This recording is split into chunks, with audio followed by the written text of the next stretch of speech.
मानक चंद, कमला देवी, राकेश, नीतू, ऋषभ और Aayushi Musharraf, B123 Sethi colony, Jaipur. Shri Parshwanath re rolling mills limited, Durgapur 1, Bardhaman, west Bengal. Amita Jain, पत्नी अनिल कुमार जैन, संगीता जैन, पत्नी विपिन कुमार जैन।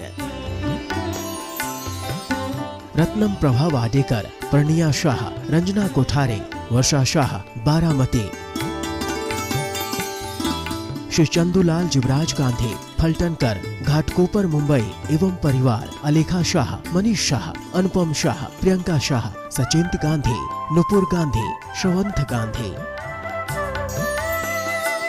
इंदु जैन, रंजना, विनय, सुनैना, अभिषेक, मीराबाग, नई दिल्ली। नेमचंद जैन, शशि जैन, निखिल जैन, शालिनी जैन, शरणई जैन, शांतनु जैन, निशु जैन, शास्त्री नगर, मेरठ, उत्तर प्रदेश। मोहिनी देवी बाकलीवाल, धर्मपत्नी स्वर्गीय श्री कल्याण मलजी बाकलीवाल। पुत्र Dharamchand Bakliwal, Kamal Kumar Bakliwal, Ajit Kumar Bakliwal. Assembly road, Imphal, Manipur. Shri Abhijeet, Mugdha, Abha, Aayushi, New Jersey. Doctor Tushar, doctor Ketki, Shri Jatin, doctor Kalpana आदि, धुले, महाराष्ट्र। जय जिनेन्द्र तज्जयति परम ज्योतिः, समं समस्तैरनंत पर्यायै, दर्पण तल इव सकला, प्रतिफलति पदार्थ मालिका यत्र। पंच परमेष्ठी भगवान की जय।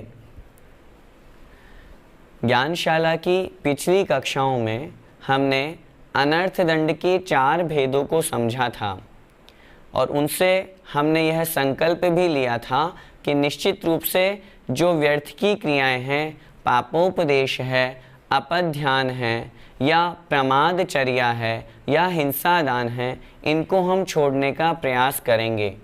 आइए इस कक्षा में हम दुष्श्रुति नामक पंचम अनर्थ दंड को समझते हैं। रागादिवर्धनानां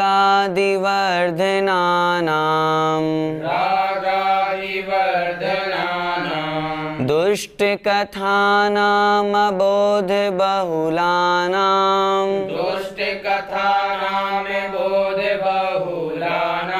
न कदाचन कुर्वीत श्रवणार्जन शिक्षणादीनि।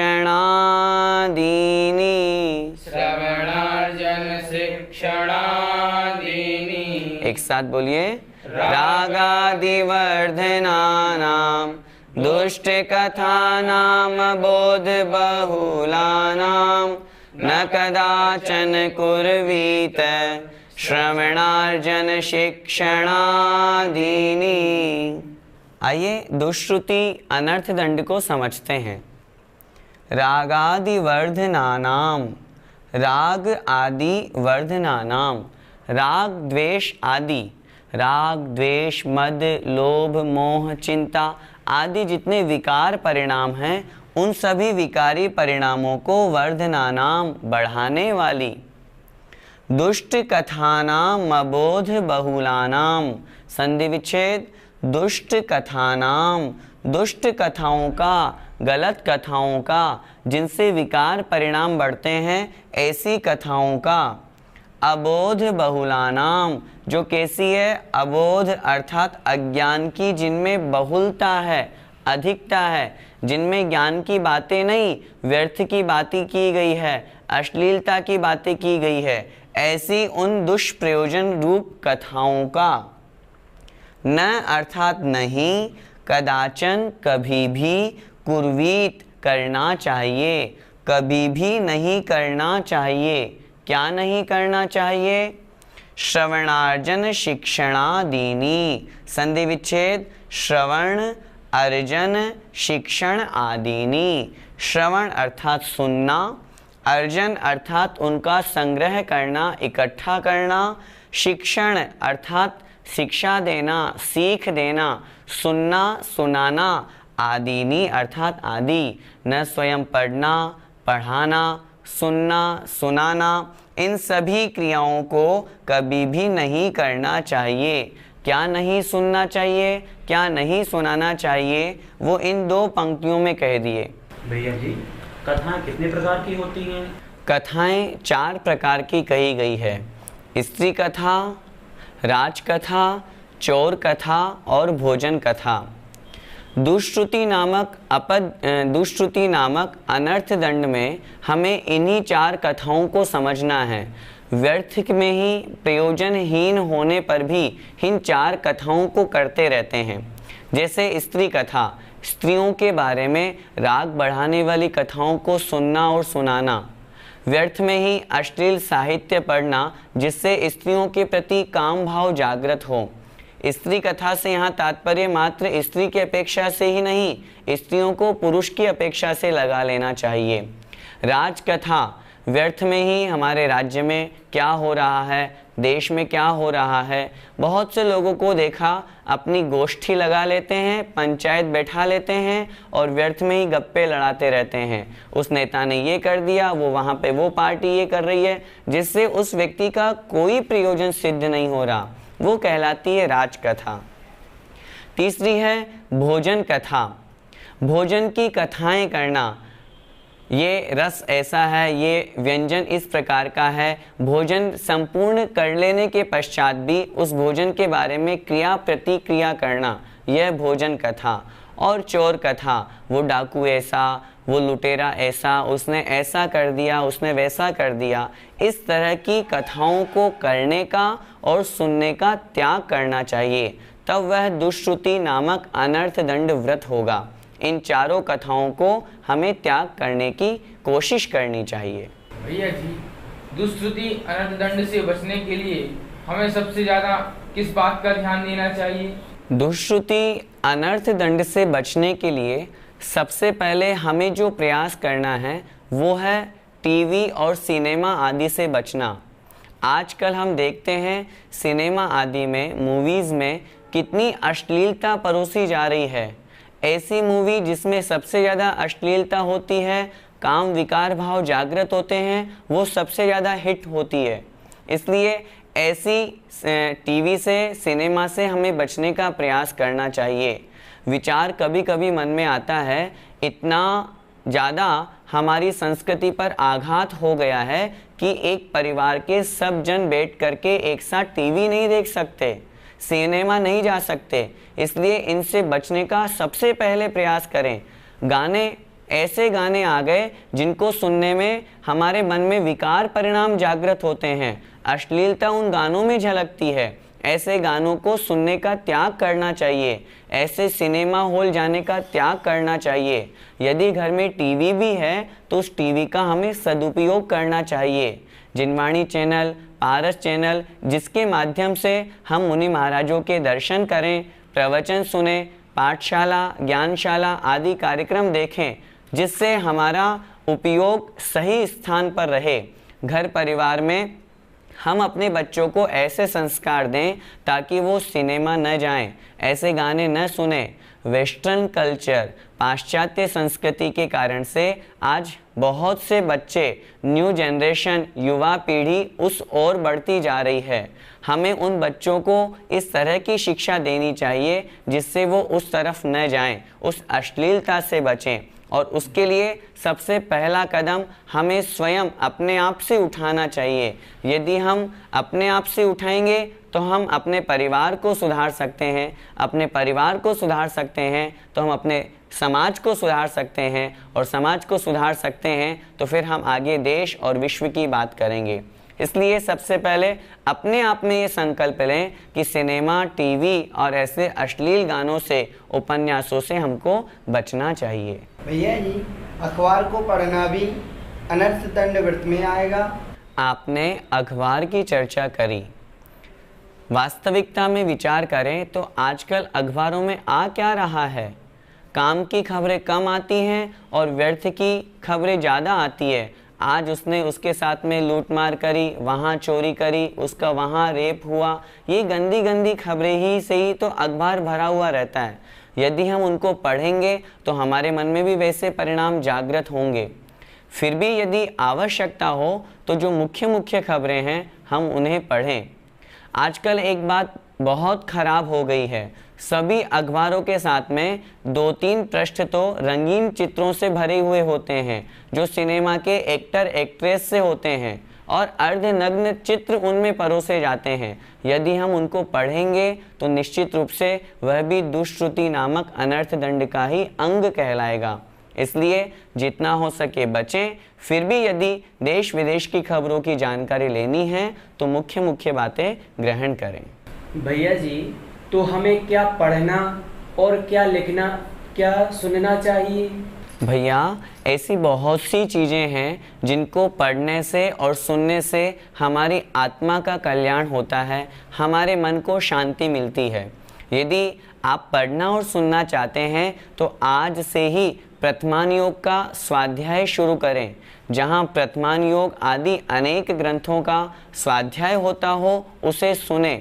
बहुत से मंदिरों में सायंकालीन स्वाध्याय का कार्यक्रम चलता है, वहाँ पर जाएं, उसे सुने। धीरे धीरे सुनने से हमें उसमें रुचि जागृत होगी। यदि हमें स्टार्टिंग करना है तो प्रथमान योग से करें, क्योंकि कहानी किस्से आदि होने से हमारा मन उसमें लग जाएगा।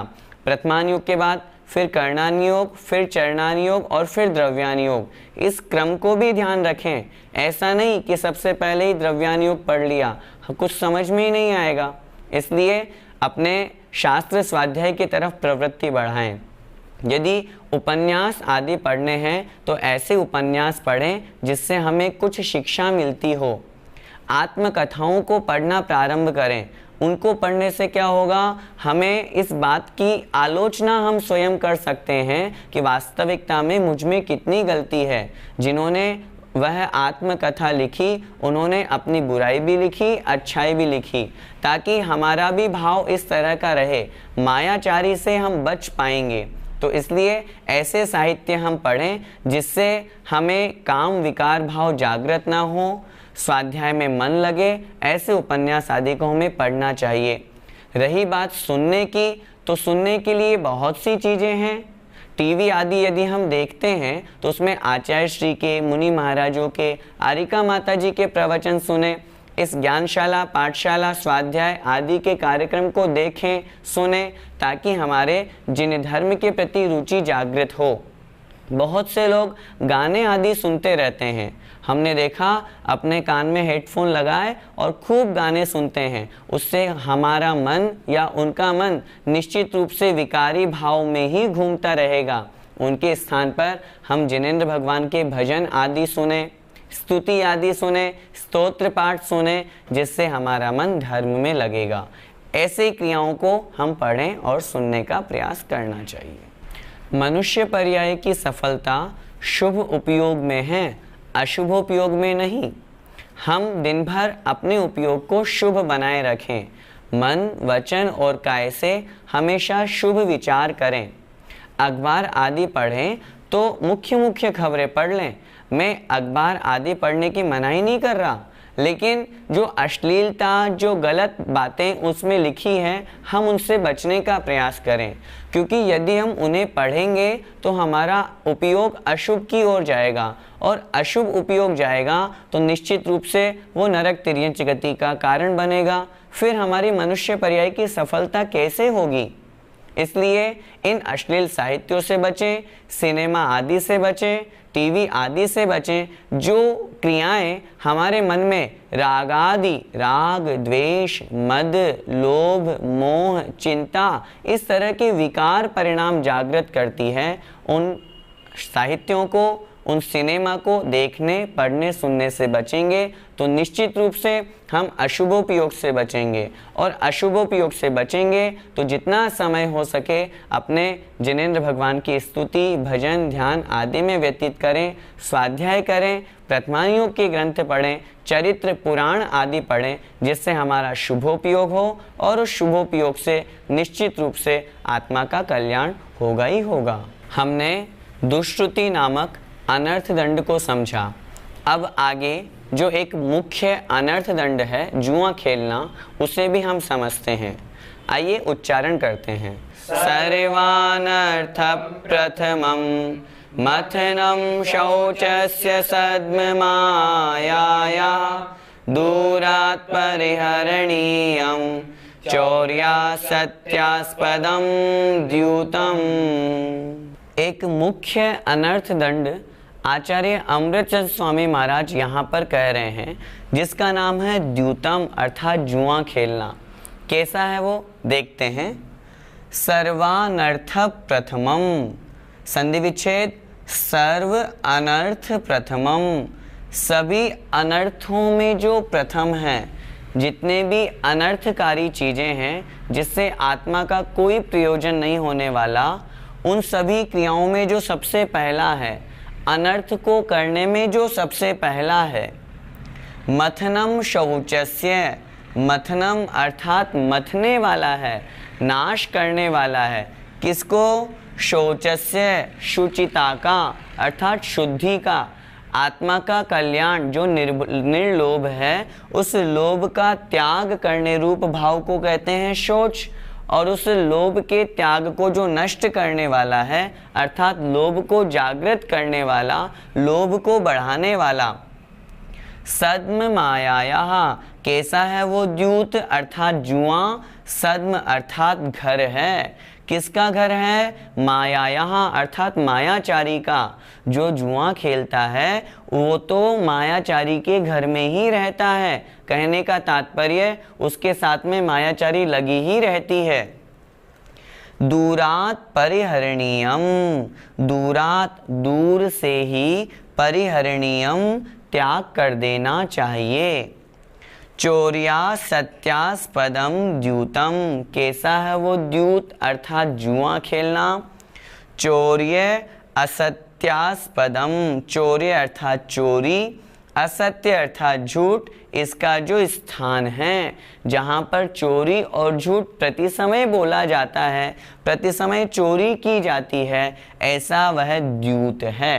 कहने का तात्पर्य जुआ खेलना।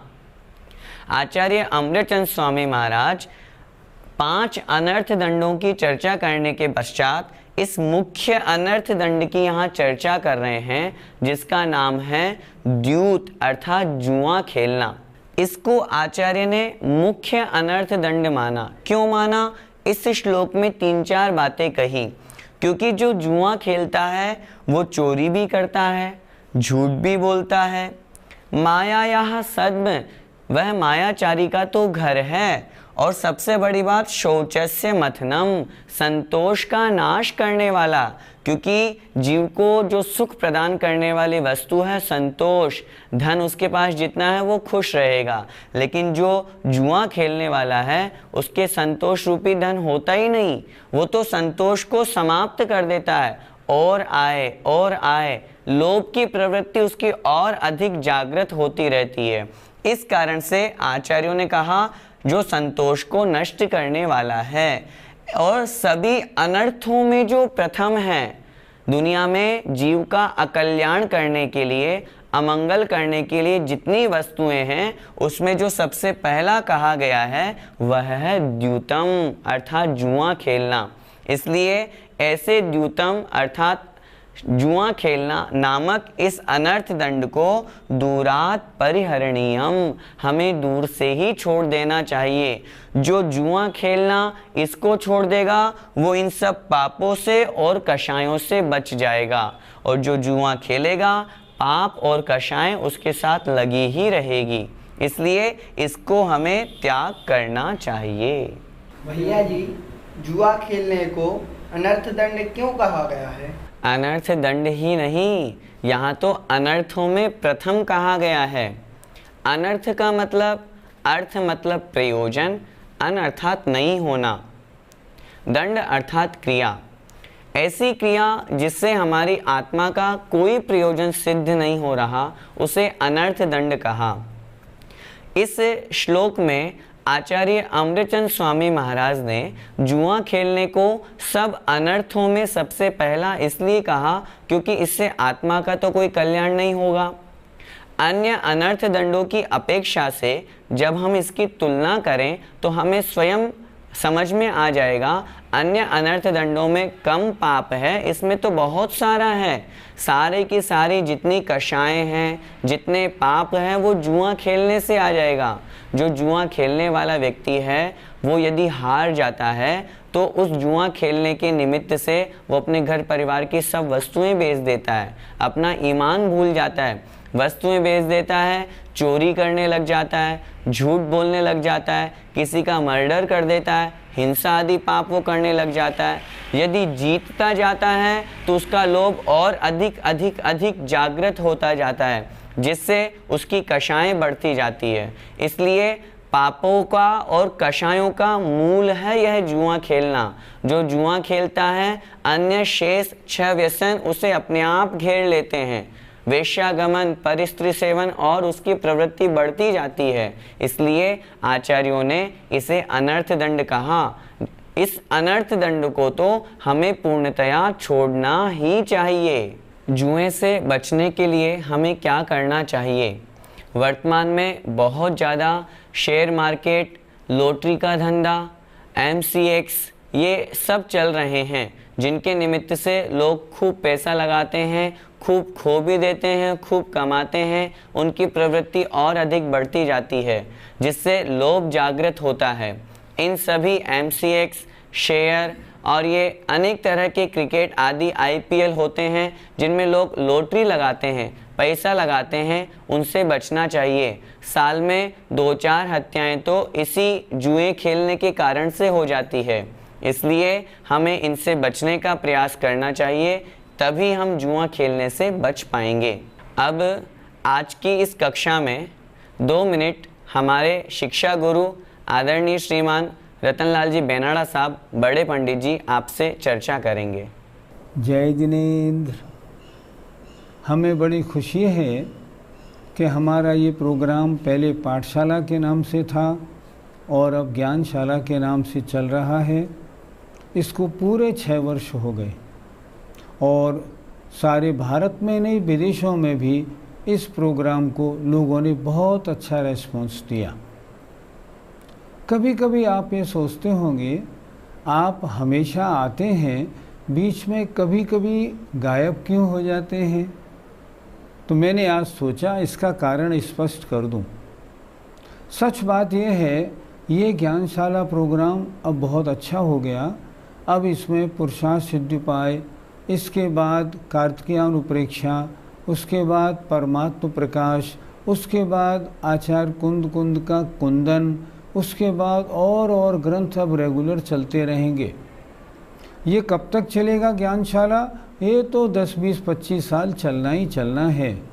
लेकिन मेरी उम्र तो 74 इस जुलाई में हो गई। मैं कब तक आपको अपनी सेवाएं दे पाऊंगा?